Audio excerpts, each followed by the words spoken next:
This is easily, even more than history, my favorite class to teach. Been doing this 20 years. It is a little bit chewy. You may have heard that already. If you've tried to read the textbooks, you get the notion. One, we ask you to read more than probably any other class at Pacific Bible College. I think it's somewhere between 900 and 1,000 pages. I'm going to help you with that. I've actually, on the syllabus, we're going to go through, shown that I've got little things on the right-hand side that let you see a 90-page week coming up so you can gear up and not fall behind. I will talk about this in a moment, but I want to address, more importantly than anything right now, let's look at the logistical realities of dealing with a pandemic-contaminated culture. We have been compelled to move to a new layer of, I'm not going to call it enforcement, encouragement, exhortation, to wear our masks while we're in class and moving around the campus. When we get to take our masks off is when we're in an office by ourselves, lecturing for a class. Thank you, Jesus. Because that would be bad otherwise. The other time is to be really sneaky and have a drink or a snack. So when it just becomes overwhelming and you can't stand it anymore, you can pull the mask off for just a bit and go ahead and nibble and sip. And that should get us through. The reason this is important is because if an OSHA representative comes in and we are not compliant, they can actually shut the school down.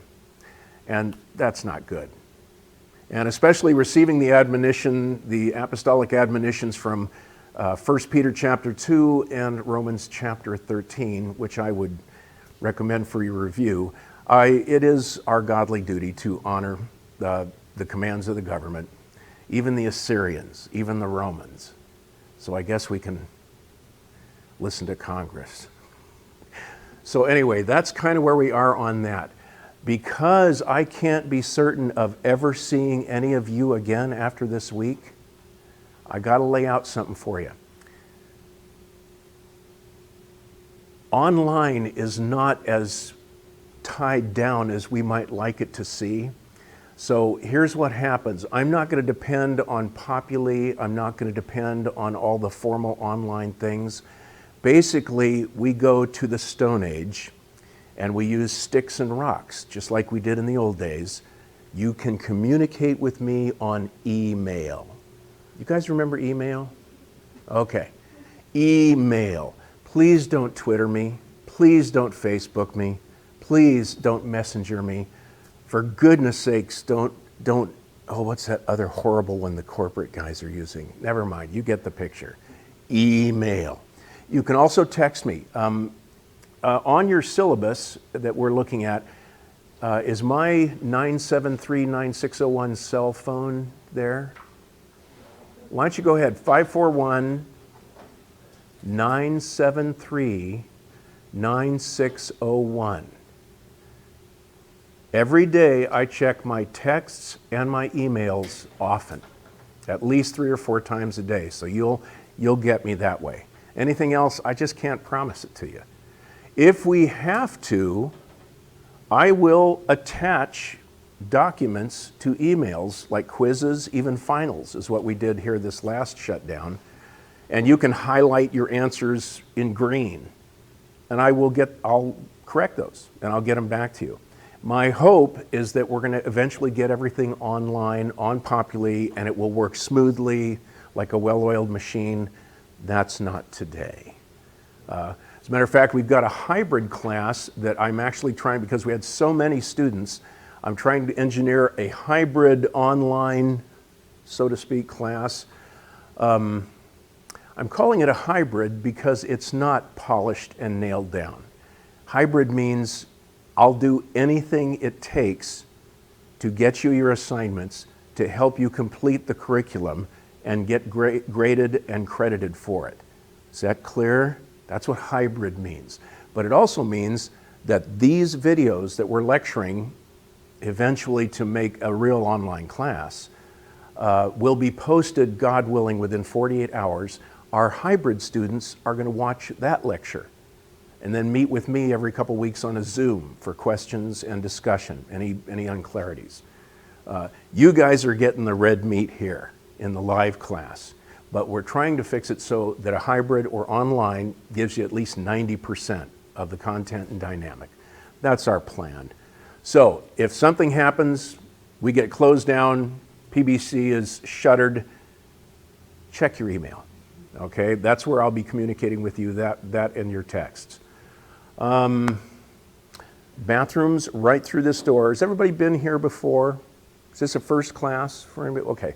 Bathrooms right through here if you need them. Women right around a right, and men a right, left. And you should be good. See, I think that's all we really need to worry about for the COVID thing. Why don't we look at our syllabus? I'm going to run you through. I'm fond of telling people that the syllabus, next to the Bible, this is the source of all knowledge and wisdom. Almost any question you have will be answered if you read through this. We're going to run through the highlights just for the sake of time, but I would like very much for you at some point in this next week or two, go through and read the fine print. Just check it out. You'll be surprised at the things you get in there. Okay, page 1, I'm not seeing a whole lot that applies to us in the immediate sense. Course description, a rather brilliant narrative I penned years ago, but go ahead and look at that when you get a chance. Learning outcomes, same thing. Assignment categories there at the bottom of page 2. Those are the percentages of your grade that will depend on each particular project. You need to submit something for each project. Please don't calculate the points out and decide that you can do without the text readings or the research paper and still pull a B or a C. No, if you don't turn something in, you'll fail the class. Just give me something. I want you to succeed, and that will become increasingly evident as we get through the material here. Let's look at the assignments one by one. Prayer and biblical application on the top of page 3. This just means that you agree as believers in Christ, that you participate in corporate prayer with us at the beginning and the close of class, that as we conduct ourselves in discussions or asking questions, we're going by biblical guidelines. I mean, this class, at least, that is exactly what we're about. Biblical reality, examining our own worldview, which we'll talk about, and seeing, gosh, is this how Jesus thinks? Is this how God thinks? Is this how the Bible instructs me to think? And I can promise you, I'm going to make you uncomfortable this semester. Not with sharp, pointy things. I don't do that anymore. My wife forbids it. But I will challenge some of your thinking. This has been a really interesting season, guys, politically and culturally. And I honestly think that a lot of even our brothers and sisters, and even ourselves, have allowed ourselves to lean very heavily on some carnal presuppositions about needing political power, about needing cultural acceptance. That's not the norm. My other gig is I teach church history. And I'd say about 90% of the time, you know, we're out. We're in the doghouse politically, culturally. And here's the funny thing. We always do better out there. We always do better when we are being downtrodden or persecuted. When he was questioned by Pontius Pilate, what did Jesus say? He said, my kingdom's not of this world. If my kingdom were of this world, my guys would be out in the streets rioting. You know, I snap my fingers, 12 legions of angels, we'd toast you, dude. But he didn't say that. What's important, the real battle that we'll be talking about in depth this semester, it's happening here and here. And in those respects, I'll press you a little bit. God, I want you to be strong. I don't want you to be vulnerable to the philosophies, the ideas, and the speculations of human thinking. You have to participate in that, and I want you to. I want you to do it logically. I want you to do it articulately. But I don't want you to be just pushed around. I don't want you to read social media and see 2 blogs that suggest this or that, and you're off with the torches and the pitchforks. That's not reality. It's certainly not biblical reality. So we're going to be keeping the main thing as we're here. Gosh, 10 minutes in already I'm preaching. Jiminy whiz. All right, okay. But that's prayer and biblical application. Just your agreement, that's how you're going to approach things. This is a pass-fail. I don't think I've ever had anybody fail. That's 5% of your overall grade, so it's an easy kill, so to speak. Class participation, 10% of your overall grade. All this means at the end of the semester, I'm going to recall in my mind, gosh, do I ever remember Joe or Scott or Brittany asking me a question or asking for clarification on a point?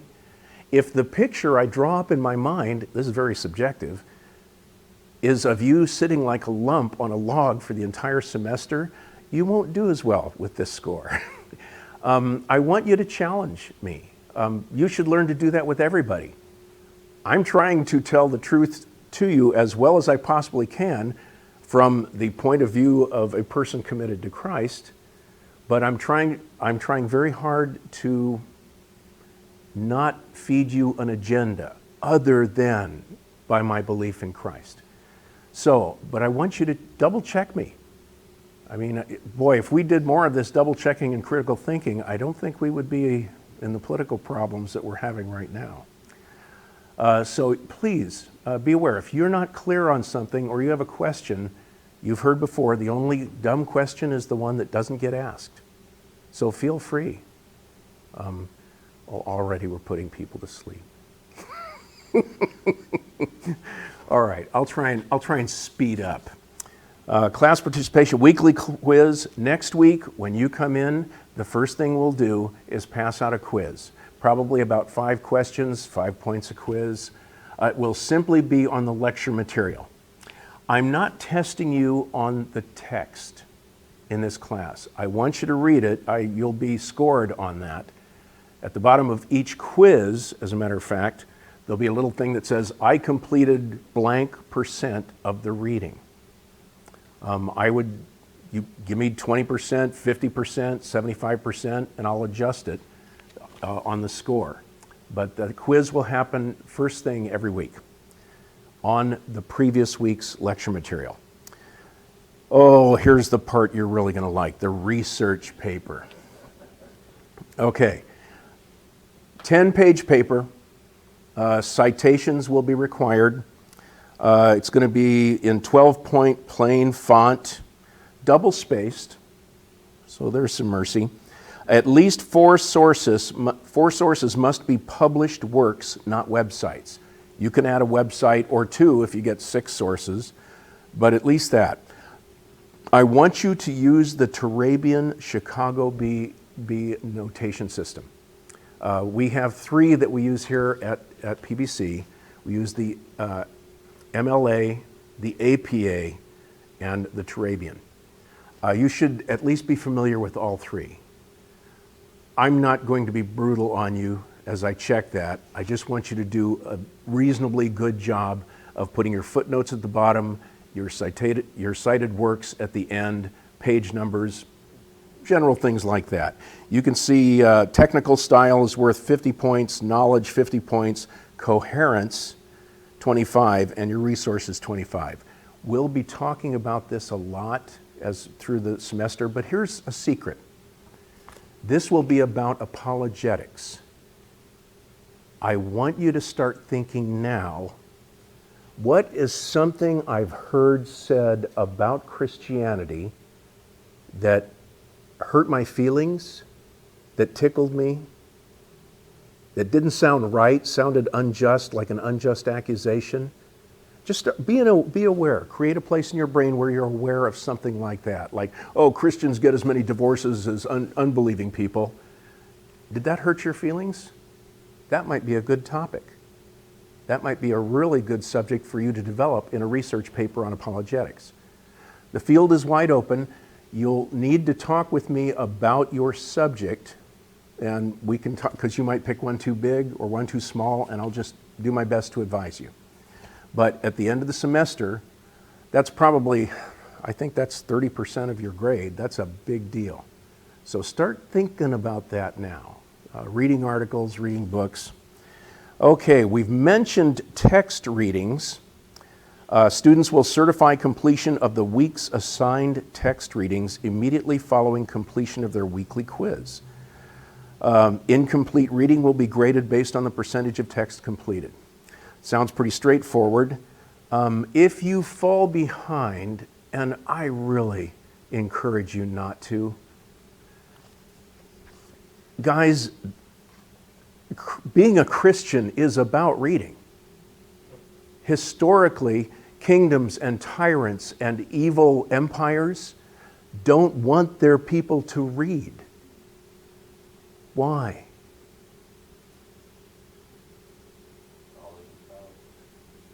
There it is. Reading people have a really bad habit. They think. And tyrants don't like that. And not only that, our revelation from our Creator is in the Word. Even missionaries that went out through the last 2,000 years, very often their job was to reach an unreached people group and say, you guys don't have an alphabet? You don't have a written language? Well, I'll sit down and invent one for you. And they invented Gothic. They invented Cyrillic. They invented Cherokee, just so those people could read the Bible in their own language. Lean into it. Don't let our culture and the pressures we're under steal that superpower away from you. It really is gold. So you have to read a lot. Don't be bummed by that. Go for it. We'll talk more about that too. Here's the thing, if you are worried that you're falling behind in points, I will always accept an extra credit book report from the collateral reading list on the last page of this syllabus. Or if you have another one remotely connected to apologetics, I'm sure I would approve that too. And then your final exam will be a take-home, closed book, closed notes exam based on the lecture material. You can see the grading scale, 91%, 81%, 71%, so forth. The required texts. A couple of you I know have already got your required texts. One is The Universe Next Door, James Sire. That's a good place to start. I've actually got a schedule here for you. Again, it's a little chewy. All of these are. One of the hard things about this class, it's about philosophy. I hate philosophy. It's frustrating. I'm an old contractor. I mean, I want to know how many bricks got laid that day. How many linear feet of pipe did I put in the ditch today? The abstract, how many angels can dance on the head of a pin? Oh, Lord. But that made me the perfect guy to digest this material and reformat it for you. I'm not going to waste your time with wacko stuff. I'm going to go to the bottom line, and I'm going to say, well, here's what we got. This is what this philosopher contributed, because the fun thing is, this is a story. And I started as a history teacher. Our church history class, which several of you have just finished recently, church history is about what happened. This is about how it happened and why. And so we're going to find out, how did we get to a spot where a person can just decide what gender they are each morning? Okay, yeah, go for it. But how did we get there? How did that happen? It's a long story. And this underscores another point. I'm not going to worry too much about little tiny details. What I'm really interested in is the big picture. On your notes, well, wait, I'm going to save that part until we get to the next document I'll look at. It'll be easier. There's your class schedule. Everybody notice spring break, March 22nd to 26th. No classes. However, you'll notice we only have 14 sessions planned. If I were a good Christian man, I'd let you just relax for those 10 days, but I'm not. I'm a teacher. However, while you're at home, I have 2 videos for you to watch. They're online. I'll send notes home with you, and it's the lowest reading assignment, like 35 pages. That happens, let's see, there it is. So week 11, March 17th, we'll finish those lectures. What will be assigned is 35 pages of reading. I really would like you to get that done. And just watch the 2 videos, Case for Creation, Case for Biological Design. I'll give you the links. You'll get more of that. They're actually fun. I'll give you full marks for the quiz if you do that. If not, won't punish you, but you won't get marks for the quiz. If you don't, but I want your assurance that you watched those videos and you did your text reading. That's how we'll make it up, because I can't afford to get rid of a week. This curriculum is like a big fat sausage. It's just bursting with flavor, nutrition, and more information about philosophy and apologetics you ever wanted to know. Okay, turning the page, classroom expectations for on-site courses. If you never miss a class, you're going to get an additional 3% bonus. We just started doing that recently. That and the quiz are kind of our 2 incentives. If you come in 2 minutes late, you could probably still get away with taking the quiz and get credit. If you miss, even if it wasn't your fault or you were sick, you can't make up a quiz. Now, if that happens once or twice in a semester to you, it's no big deal. It's not that many points. You know, do a book review. But if that's a policy with you, it ends up becoming a significant percentage of your grade. So try to get here 5 minutes early. You know, do a little study if you want, say hi to your classmates. But be ready for that quiz. Allowing others around you to learn. You're very welcome to bring your phones in and use those. You're very welcome to bring your laptops in and use those. Turn them off though, okay? You know, go ahead and mute them. I have to remember to do mine here in 1 minute. Just because it's distracting. More to the point, it's not loving. It's not loving for your behavior to disturb other people in the classroom. I mean, give folks a chance. They're trying to study. Oh, readings, writing standards. You want quality writing. You know, the biggest thing, has everybody been through Dee's class on writing? See, I'm not going to worry about you guys. If you haven't been through Dee's class on writing, I would like you, when you finish writing something, go back and read it. Even speak it out loud. If it sounds lame to you,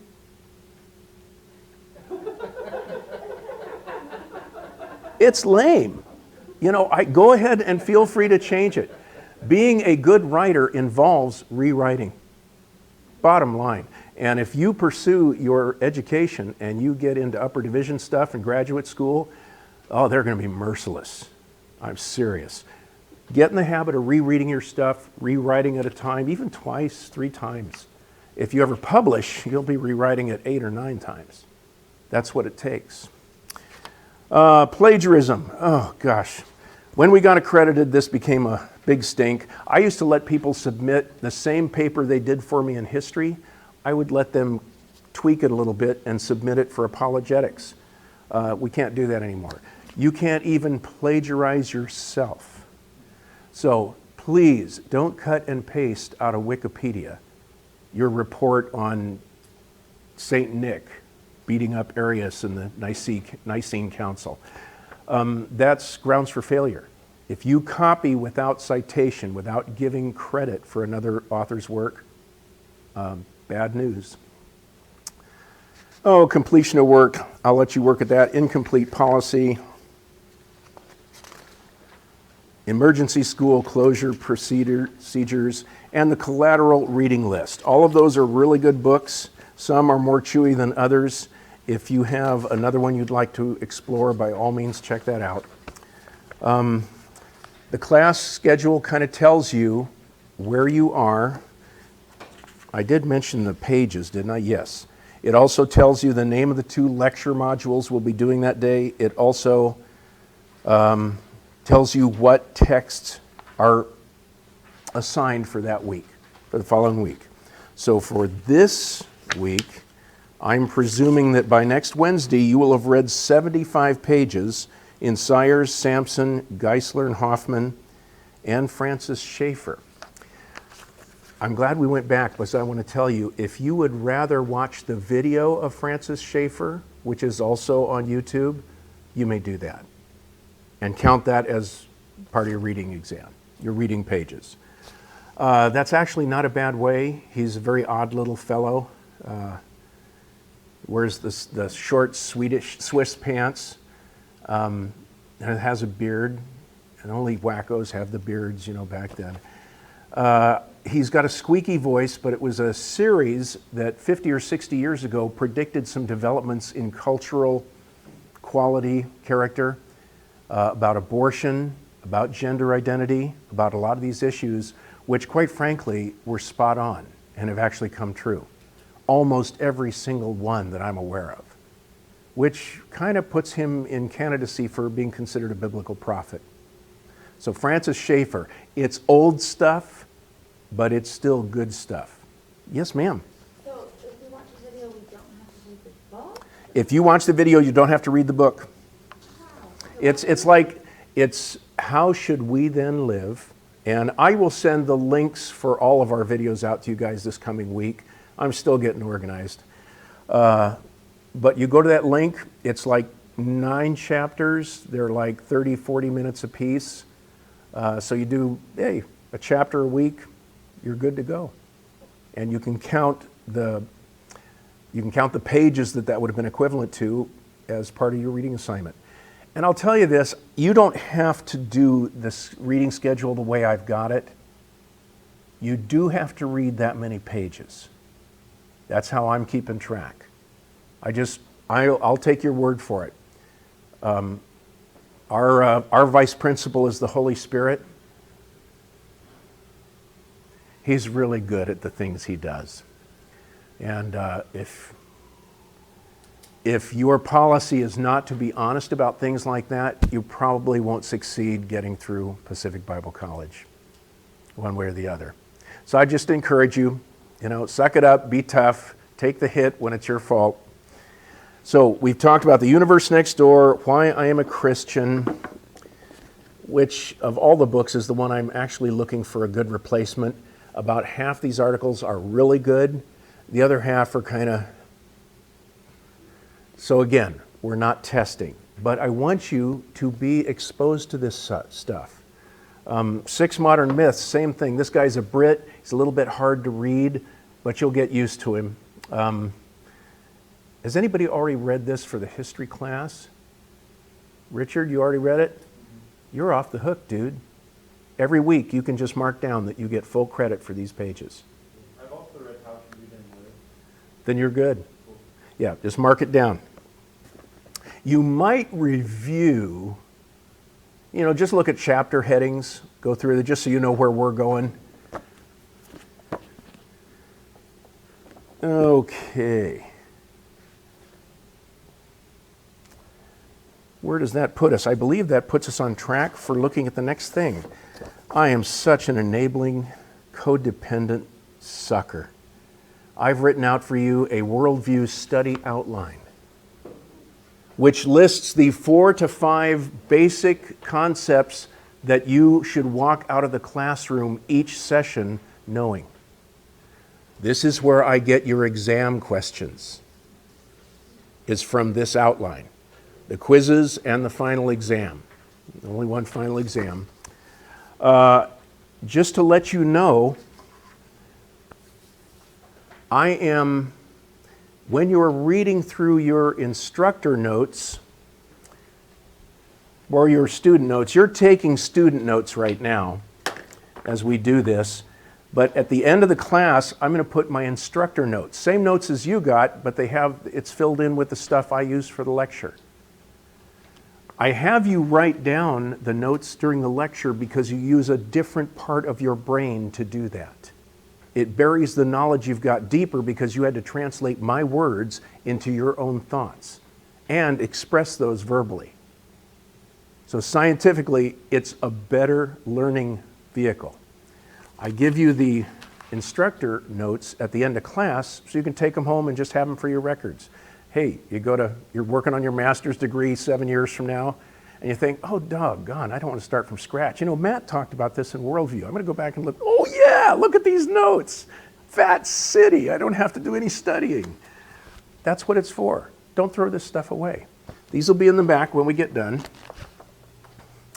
Also, I would encourage you, the farther to the left margin that your notes lead you, that's the stuff you're going to want to remember. As we get farther to the right, we get down into the details of things on your outline, your study outline here. It's not as important. I will give you a hint though. 2 things to focus on in this class. 1, this is about vocabulary. We deal with a lot of really big terms here. You've all heard the phrase, we're going to unpack this as an explanation. Big words like epistemological, that's just a suitcase.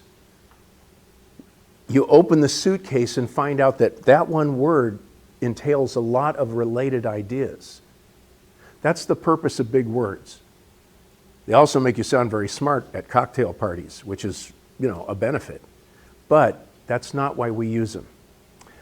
So you want to know your important terms, and anytime we go through the notes and you see the 5 principles of, or the 3 laws of, or the 4 precepts of, I love those lists. And they're just ducks in a barrel for things like multiple choice and true-false questions.